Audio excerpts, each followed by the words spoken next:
آج سے میں مشق نمبر 8.2 کو حل کرنا شروع کروں گا۔ اس کا پہلا سوال ہے، اگر A برابر ہو 3, 5, 6 کے اور B برابر ہو 1, 3 کے ہو تو A کراس B اور B کراس A معلوم کیجئے اور خود سے دو ثنائی ربط لکھ کر ان کی ڈومین اور رینج معلوم کریں۔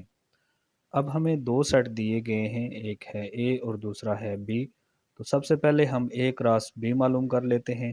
تو A کراس B برابر آ جائے گا، پہلے A کا سیٹ لکھیں گے جو کہ 3, 5 اور 6 ہے، پھر کراس کی علامت ڈالیں گے اور اس کے بعد B کا سیٹ لکھیں گے جو کہ 1 اور 3 ہے۔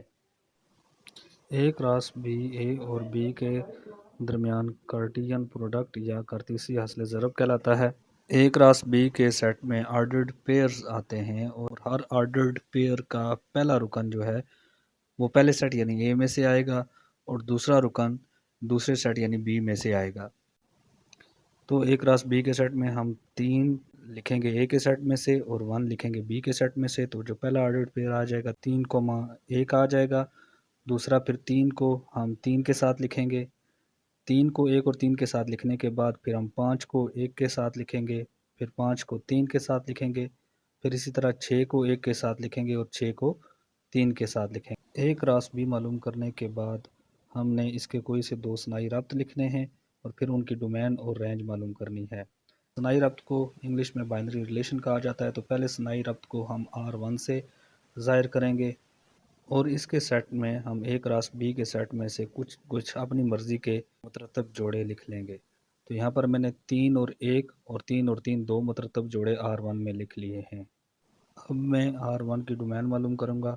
تو ڈومین کے سیٹ میں جو بائنری ریلیشن ہے اس کے مترتب جوڑوں کے جو پہلے ارکان ہوتے ہیں وہ آتے ہیں۔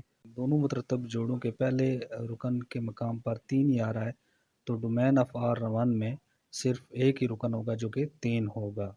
ڈومین معلوم کرنے کے بعد ہم R1 کی رینج معلوم کریں گے اور رینج میں جو بائنری ریلیشن R1 ہے اس کے مترتب جوڑوں کے جو دوسرے رکن ہیں وہ آئیں گے، تو رینج آف R1 برابر آ جائے گی 1 اور 3 کے۔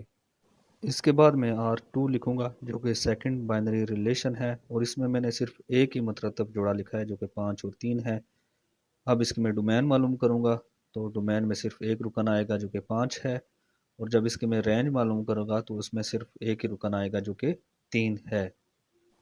ابھی تک میں نے A کراس B معلوم کیا ہے اور اس کے دو بائنری ریلیشنز لکھے ہیں اور ان کی ڈومین اور رینج معلوم کی ہے۔